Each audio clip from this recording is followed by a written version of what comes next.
Hello, friends. Welcome to our Parenting Strategy Hour. I'm Honor Janetsky.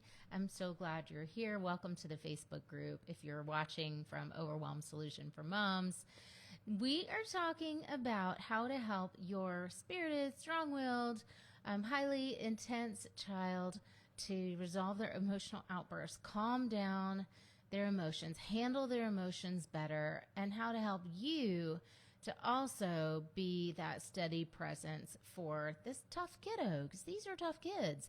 So most of the clients that I've helped over the last 20 years as a therapist, a psychotherapist, marriage and family therapist, and coach have at least one child like this. And it's a niche of mine for a very long time, and I'm a mom of two, and of course, have a child like this myself. So most of my best learning has happened through hands-on experience as a mom. In today's sessions, tune in here if you are looking for a way to help your child to manage their emotions better, and you are just trying everything you can to avoid putting them on medication, or you know that you've tried that and it hasn't worked for them. What I do with families who I help is help parents to help their kids to resolve the emotional outbursts naturally and quickly, so without the use of prescription medication. There are two different, how many are we going to cover today? Let's cover two. Let's cover two main reasons why kids have emotional outbursts. Maybe we'll throw a third in there. Let's see if we have time. I want to cover these because I want you to understand that all emotional outbursts are not created equally. That if your kid is throwing tantrums, if they are fighting back, pushing your buttons, they have a terrible time transitioning to school in the morning or back home at the end of the day. They fight coming to the dinner table. They fight going to bed at night, or they're spilling over with really huge emotions, crying, yelling, screaming, arguing back with you, instigating fights with their siblings. These are behaviors we see for a couple of different reasons. And you may not know, these might not be on your radar. So I'm going to explain to you, let's see if we can get through all three of the main causes that I see. Here's what happens. Parents see emotional outbursts, or your doctor, your practitioner, your therapist, whoever, will see emotional outbursts and then quickly recommend a path to fixing it. Fixing it with taking medication.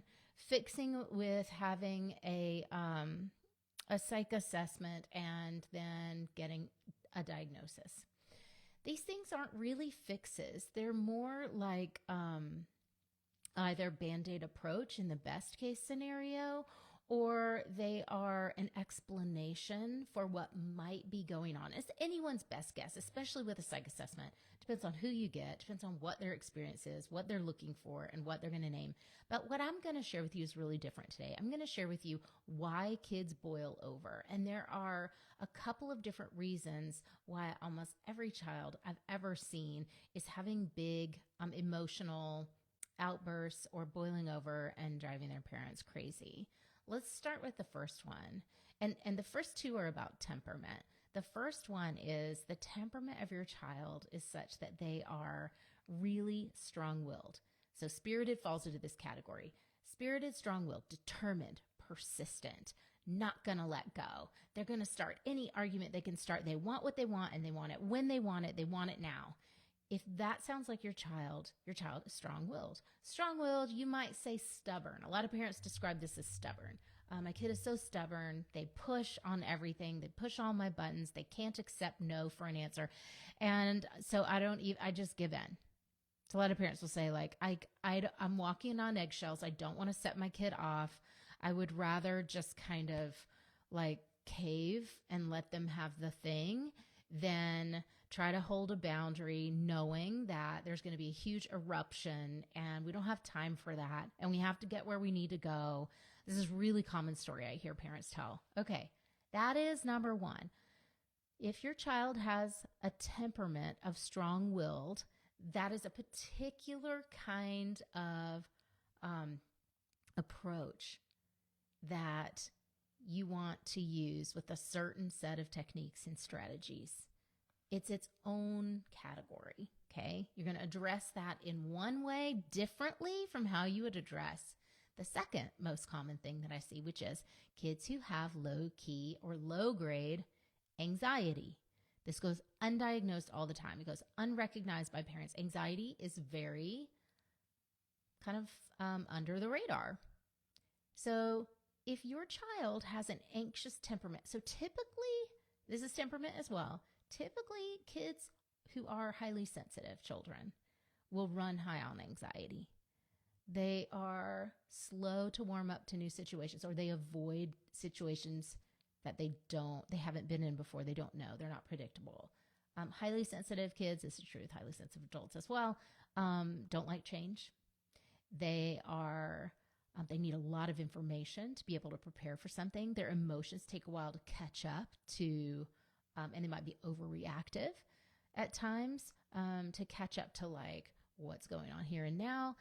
They are often perfectionistic, afraid to kind of put themselves out there. Social anxiety we see with highly sensitive people, kids, as well as big blow-ups, overreactions, and emotions spilling over, because what anxiety does is it builds and builds and builds and builds, and you won't see it. It builds and builds, and then something will happen. It's the straw that breaks the camel's back, and all of a sudden, out of nowhere, your child is having a total epic meltdown. That happens a lot with kids who struggle with anxiety. Now, that can pick up the pace, and kids can have more and more outbursts if school becomes more stressful. If they get a teacher they don't like. If a parent cracks down on them, not understanding what they need. Heaven forbid, if you move to a new house or a new school, or there's a big significant change like that for these kids.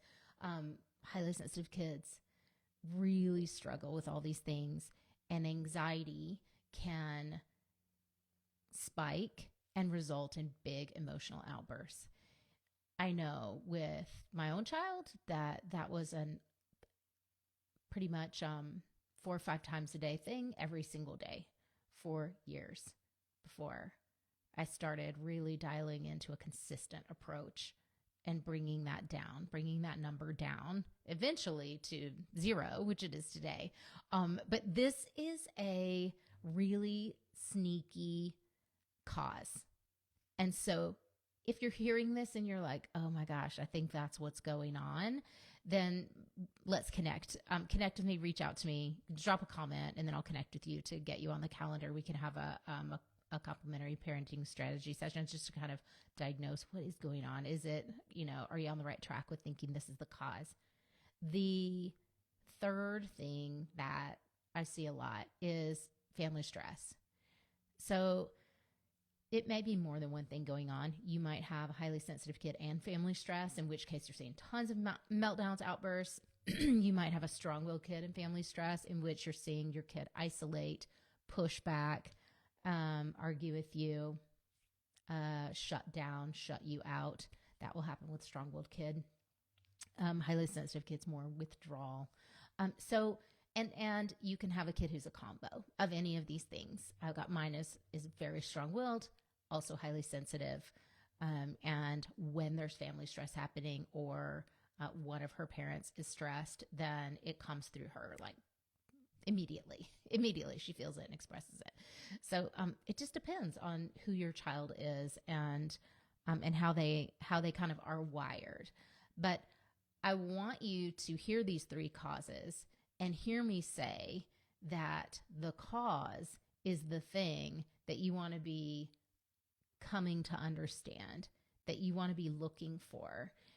And hopefully this has been helpful to put some of this on your radar, rather than thinking, I just need a quick fix. I just need to kind of shut these behaviors down.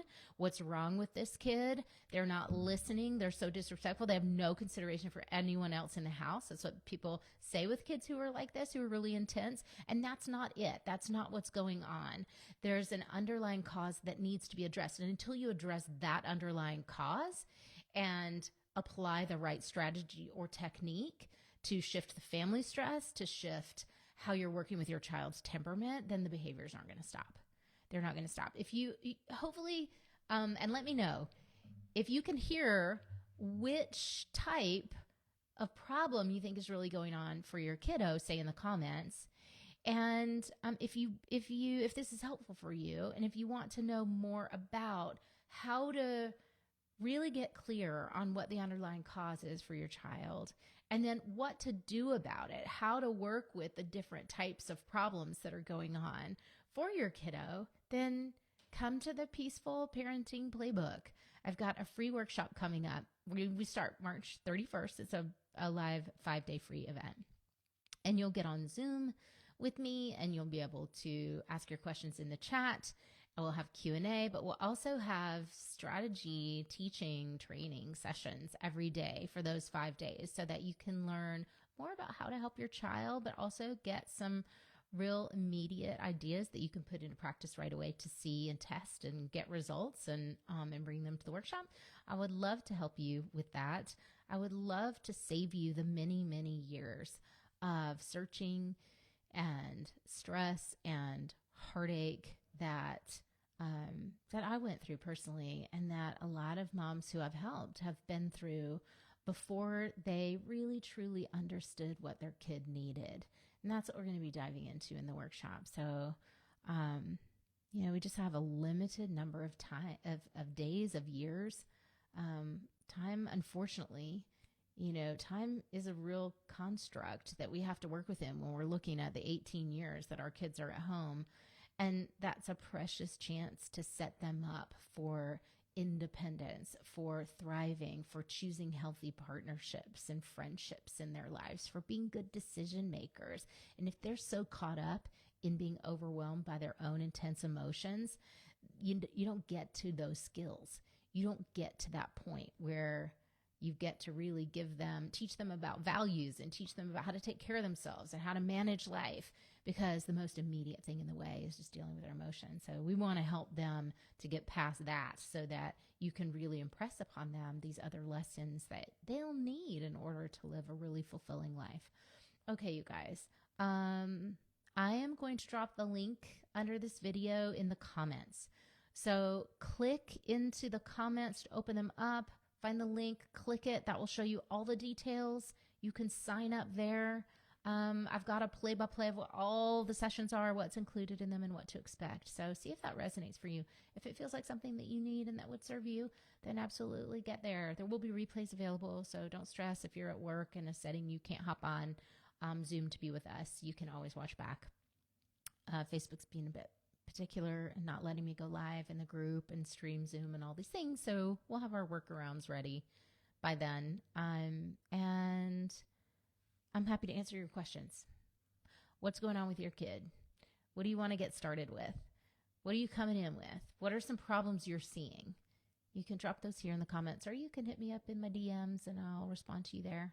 Okay, you guys, let me know. Was this helpful for you?